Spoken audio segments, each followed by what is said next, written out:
Yang menjadi masalah adalah kalau Anda jadi wakil presiden atau presiden ya, maka prosesnya tidak lagi bisa menjadi proses pidana biasa, tapi proses impeachment. Misalnya ada suap, ada korupsi, itu impeachment. Paham ya? Keliru menurut saya kalau yang mengatakan dia tidak bisa di-impeach terhadap perbuatan-perbuatan yang dilakukan sebelum ketika menjadi wakil presiden. Bahkan kalau dia bisa selamat dari pengadilan rakyat dalam tanda kutip ya, pengadilan nantinya masih hebat karena dia akan dikejar dengan pengadilan. Kenapa begitu? Sederhana, Jokowi tidak punya kekuatan real ketika tidak lagi berkuasa. Itu yang kadang-kadang tidak disadari. Satu-satunya harapan perlindungan ya bagi Jokowi adalah ya Prabowo. Dia harus minta dalam tanda kutip, dia harus menyembah Prabowo seperti Budi Aristiadi menyembah Jokowi dalam tanda kutip ya.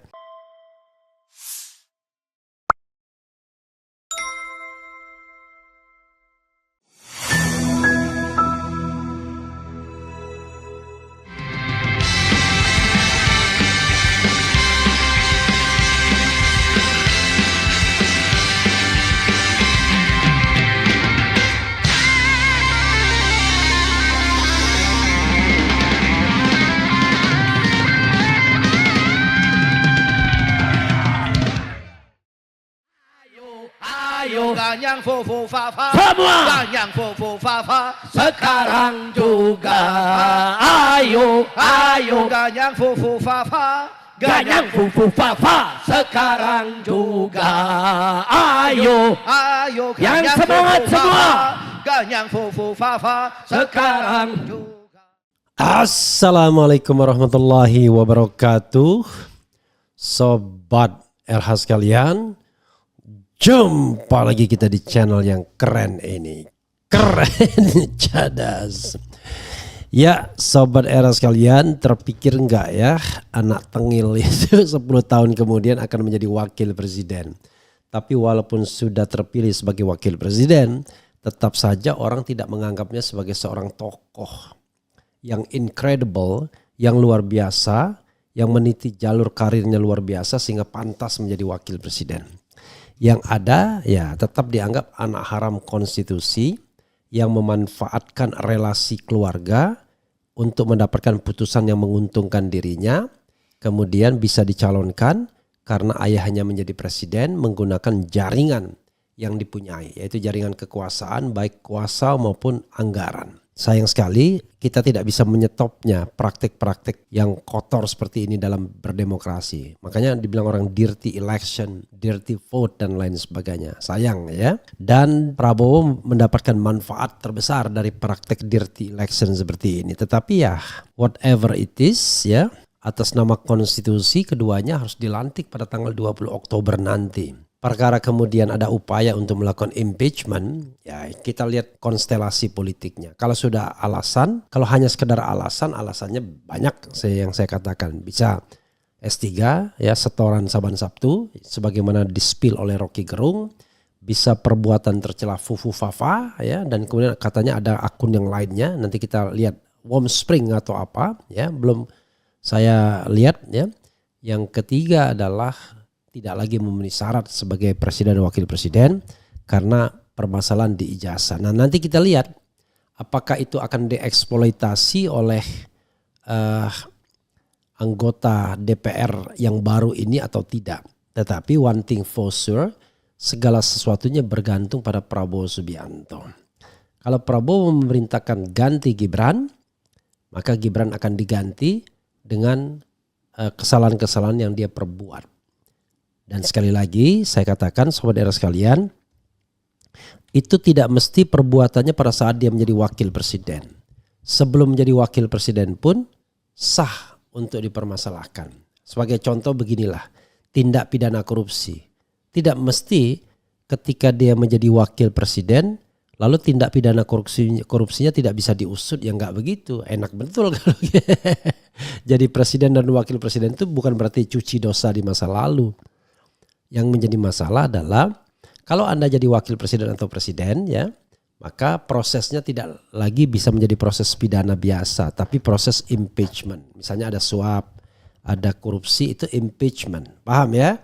Jadi keliru menurut saya kalau yang mengatakan dia tidak bisa di-impeach terhadap perbuatan-perbuatan yang dilakukan sebelum ketika menjadi wakil presiden. Ya, sebelum menjadi wakil presiden itu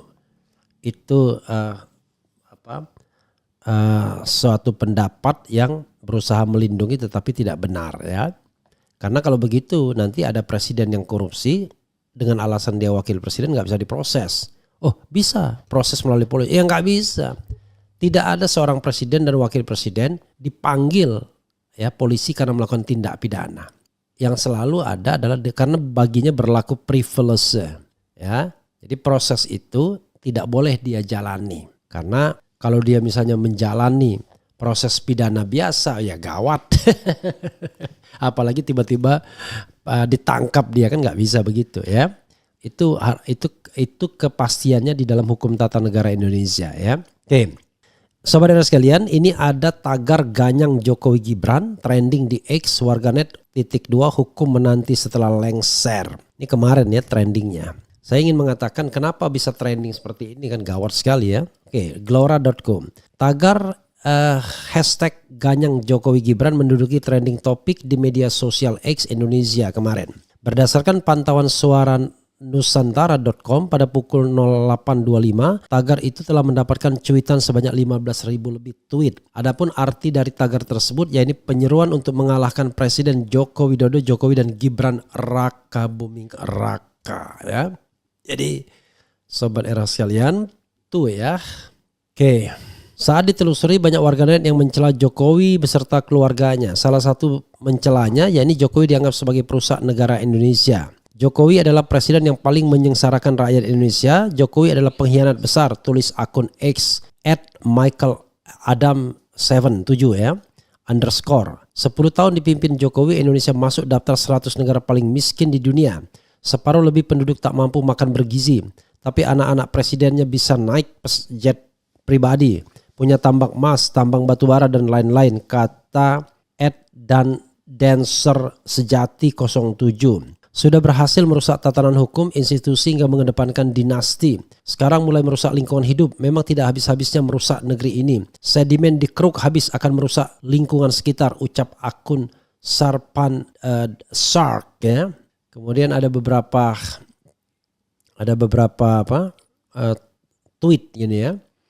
Ganyang Jokowi, suarakan semua kejahatan Jokowi dan cawe-cawenya, kawal sampai ke jeruji, hidup panjang perjuangan ya.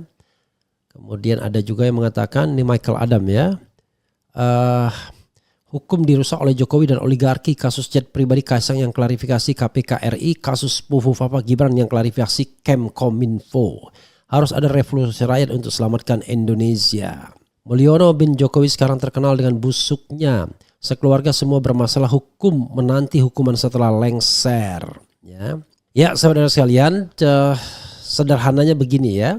Itu suara-suara dari publik ya yang tidak bisa dibendung lagi dan tidak bisa kemudian di stop begitu saja. Karena ini adalah hukum alam. Ketika pemerintahan lemdak maka aspirasi menguat. Nah sekarang kalau kita mau jujur ya tidak ada lagi aparat hukum yang kemudian akan melakukan tindakan apa-apa terhadap tuntutan-tuntutan seperti ini. Dan dalam demokrasi ya tuntutan seperti ini tuntutan yang normal sesungguhnya ya, bukan tuntutan yang tidak normal. Karena sekali lagi presiden itu pengemban kekuasaan negara dan dia bukan manusia, dia benda mati, dia fungsi. Sehingga seorang presiden tidak boleh marah, tidak boleh tersinggung, tetapi ketika dimintai pertanggungjawaban, ya yang bertanggung jawab adalah pengemban jabatannya. Kalau begitu nggak enak presiden, siapa bilang? Yang tidak enaknya banyak, yang enaknya ya banyak juga.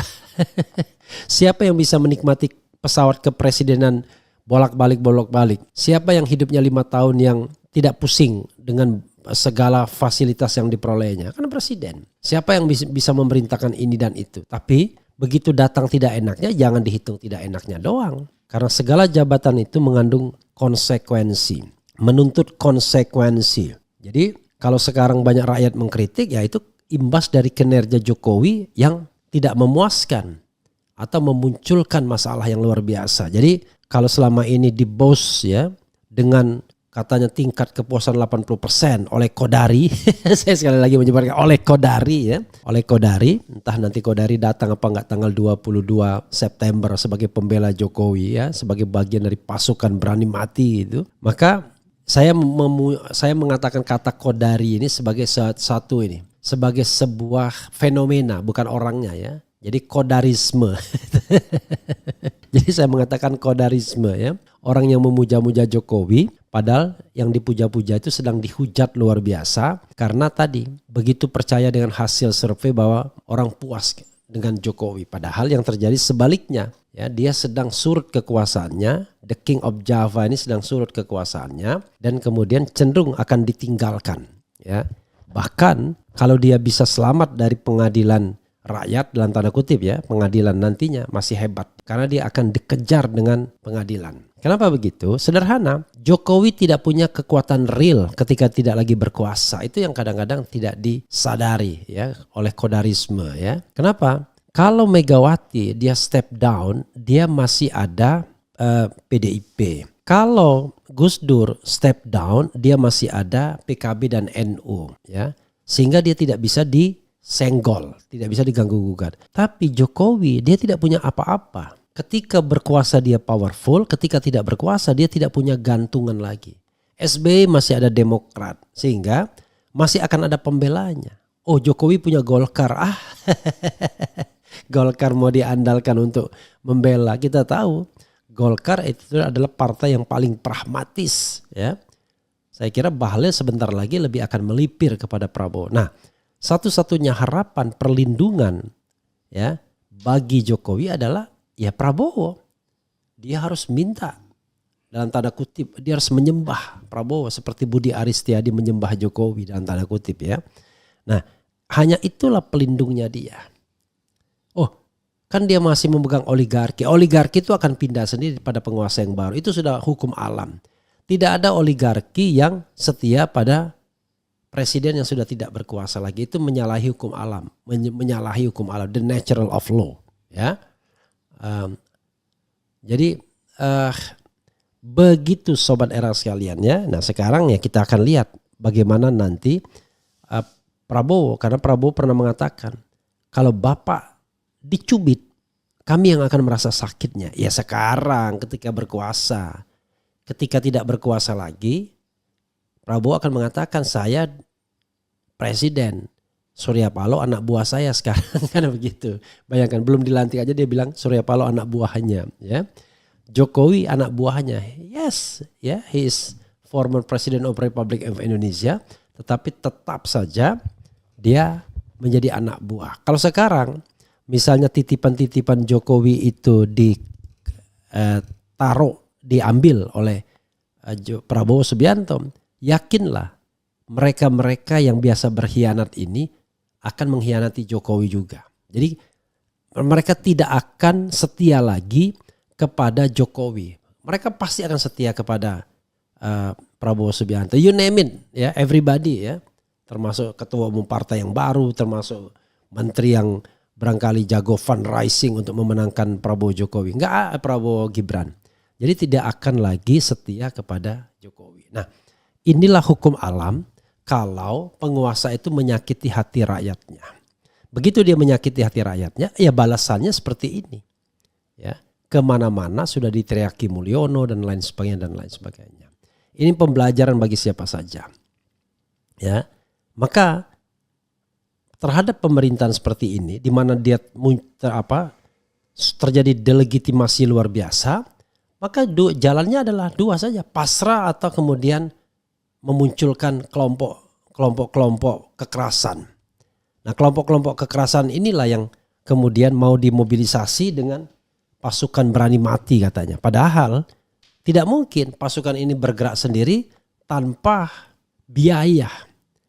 Ketika Anda menggerakkan sebuah kelompok seperti ini, kelompok kekerasan dengan biaya, itu sudah menunjukkan bahwa ada mobilisasi di sana, bukan genuine untuk melindungi.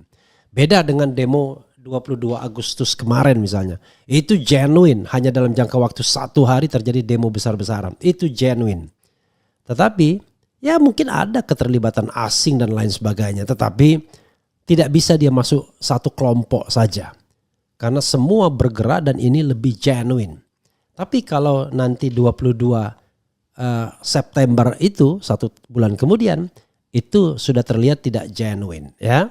Itu digerakkan dengan uang ya, nah cuman tinggal dicek nanti ya. Bagaimana pundi-pundi Jokowi.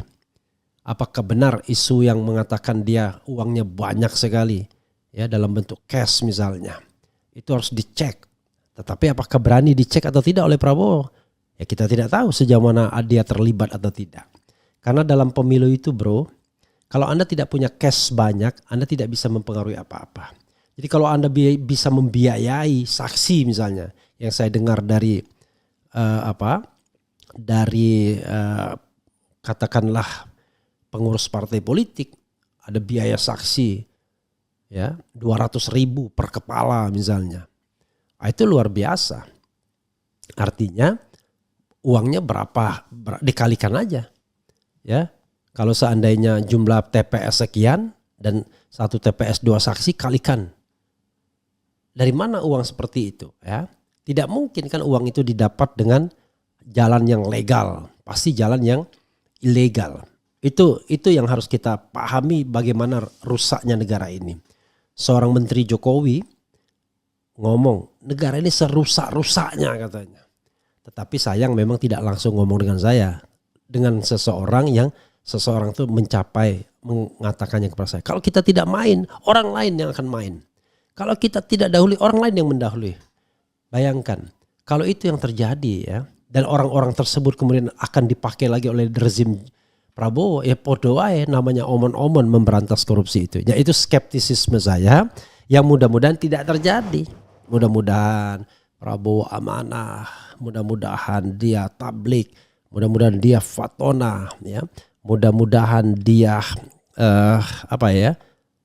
amanah, fatona, tablik, kemudian apa lagi? Lupa saya. Nah, ya mudah-mudahan dia menjadi pemimpin dengan kualitas kenabian, dengan kualitas ya bukan nabi, dengan kualitas kenabian. Siddiq satunya ya. Jadi fatona itu cerdas, siddiq itu lurus, amanah itu bisa dipercaya, tablik itu memiliki skill komunikasi yang baik. Itu yang kita harapkan, kita doakan. Tetapi kalau ditanya apakah Anda optimis? Enggak, saya pesimis, ya kan? Tetapi pesimisme saya simpan for the time being. Saya ungkapkan doa dan harapan saya. Karena kalau Prabowo memerintah dengan cara yang baik, memberantas korupsi, mensejahterakan rakyat, ya kita-kitanya juga aja enak walaupun kita oposisi misalnya. Tapi kalau dia memerintah dengan cara seperti Jokowi, hanya orang-orang di sekitar kekuasaannya saja yang bahagia, yang punya voice, yang punya sarana. Tetapi korupsi merajalela terus-menerus. Ya. Coba saja cek itu ketua-ketua partai itu, dari mana hartanya? Dari mana dia memperoleh kekayaannya? Kalau tadi tidak dari fasilitas negara atau main sana sini ya. Oke, sobat era sekalian, itu yang bisa saya share dan kita bacakan sedikit komentar sobat RH terkait dengan hal ini ya. Coba bisa bayangkan ya, kok ada presiden di akhir masa jabatan seperti ini. Yang katanya tingkat kepuasannya menurut Kodarisme itu 80%. Dan setiap debat mengatakan kita yang tidak puas ini bagian dari 20%. Tapi survei dia buat sendiri ya. Karena ada juga survei yang mengatakan tingkat kepuasannya rendah sekali sesungguhnya. Tetapi tiba-tiba yang ditonjolkan adalah yang tingkat kepuasannya tinggi ya. Kemudian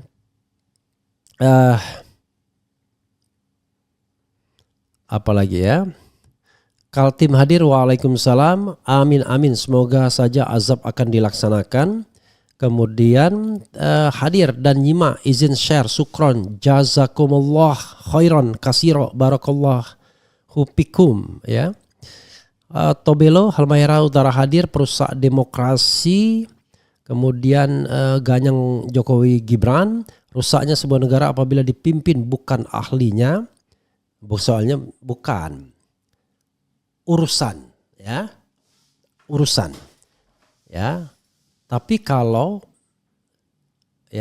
kalau pemimpin itu tidak hanya harus ahli, tadi kan saya katakan, harus siddiq, harus amanah, harus fatona, harus tablik ya. Jadi tidak hanya fatona, tidak hanya pandai, tapi juga lurus, juga bisa dipercaya dan juga bisa menyampaikan ya. Bang, kapan ada acara yang mirip ILC ya ini secangkir opini seperti dulu? Wah, nanti kita bikin lagi ya. Masyarakat sudah menganggap Mulyono itu presiden gagal maka harus dipidanakan. Oh tidak bisa ya, gagal itu tidak boleh dipidanakan. Tetapi kalau dia melanggar hukum nah baru atau melakukan kejahatan. Kesewenang-wenangan, kemufakatan jahat secara terang benderang mereka pertontonkan tanpa merasa takut dan malu. Sudah selayaknya pembangkangan menjadi topik pembahasan yang penting saat ini.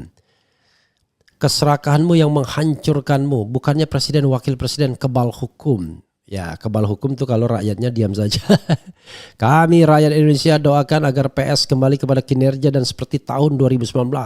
Insya Allah Pak PS bakal didukung lebih dari 70% rakyat Indonesia. Itu kalau kita mendukungnya dengan ikhlas, bukan karena kita takut dikriminalkan ya. Cerdas keren, apakah dalam suatu negara tidak ada kaderisasi untuk memimpin? Harusnya itu fungsi dari partai politik. Bung Refli bukan salah Gibran tapi salah yang milih, udah tahu anak ingusan kok dipilih. Yang milih siapa? Kita kan tidak tahu apakah betul dipilih atau tidak. Ataukah itu karena rekayasa dari sebuah prosedur berpemilu kan? Jangan salah. Itu kan proses yang dari awal kan. Ada gentong babinya, ada aparat yang terlibat dan lain sebagainya ya. Oke, begitu saja sobat era sekalian ya. Kaisang Ketum PSI punya teman yang punya pesawat jet, nebeng maupun pinjam sebenarnya boleh-boleh saja, apalagi jelas tidak terkait tender negara. Luar biasa ya. Saya lagi bayangin apabila nanti sudah resmi maka semua foto-foto presiden dan wakil presiden akan diganti dengan foto yang baru di sekolahan mulai dari TK sampai dengan SMP dan seterusnya. Kemudian Indonesia dikasih utang banyak, siapa yang bayar? Bung RH, ya itulah ya. Coba tampilkan itu utang luar negeri Indonesia itu biar kita tahu itu bagaimana kemarin ada kan? Bagaimana Jokowi itu meningkatkan utang yang luar biasa. Pada masa akhir pemerintahan Presiden SBY utang pemerintah itu cuma 2.600, sekarang di tangan Jokowi 8.000. You can imagine. Lalu keberhasilannya di mana? Utang tambah gila-gilaan dan kemudian tekanan fiskal luar biasa karena utang sudah gila-gilaan seperti itu ya. Jadi kita harus objektif memandang yang baik kita bilang baik, yang tidak ya kita bilang tidak lah. Jalan tol kita nikmati iya. Tapi jangan salah, yang menikmati ada kelas menengah termasuk saya. Tapi orang-orang pinggiran, orang yang tidak punya mobil itu tidak merasakan. Karena jalan itu sarana prasarana. Kalau seandainya sarana dan prasarananya bagus, harusnya harga lebih murah. Nah kalau harganya tidak turun, harganya stagnan bahkan naik, maka infrastruktur tersebut tidak memberikan kemudahan dan kemurahan bagi distribusi barang dan jasa. Maka dari situ rakyat tidak akan merasakan manfaat lebihnya. Jadi untuk sementara jalan tol misalnya baru dinikmati oleh orang yang punya mobil. Orang yang bisa berkendara karena punya mobil. Tapi belum dinikmati seluruh bangsa dan rakyat karena tujuan utamanya adalah melancarkan arus barang dan jasa, melancarkan, memudahkan dan memurahkannya. Oke, bukan ini ya. Oke lah ya, saudara sekalian nanti kita akan lihat ya. Bukan ini. Kemarin ada yang namanya diagram seperti itu ya. Kalau begini nggak kebaca kita. Itu saja sobat era sekalian ya. Mudah-mudahan ini memberikan manfaat bagi kita semua. Mudah-mudahan ini menjadi pembelajaran kepada pemimpin dimanapun di dunia ini. Bahwa siapa menabur angin akan menuai badai. Siapa yang berbuat baik akan mendapatkan pujian. Tapi siapa yang berbuat jahat, memelihara politik dinasti dan lain sebagainya, mengakali hukum, maka pada saatnya rakyat akan memberontak. Ya, walaupun berhasil menempatkan wakil presiden, tetapi tidak berarti rakyat kemudian menganggap dia sebagai wakil presiden yang legitimate. Itu sahabat sekalian. Wassalamualaikum warahmatullahi wabarakatuh. Keren, cadas, cia.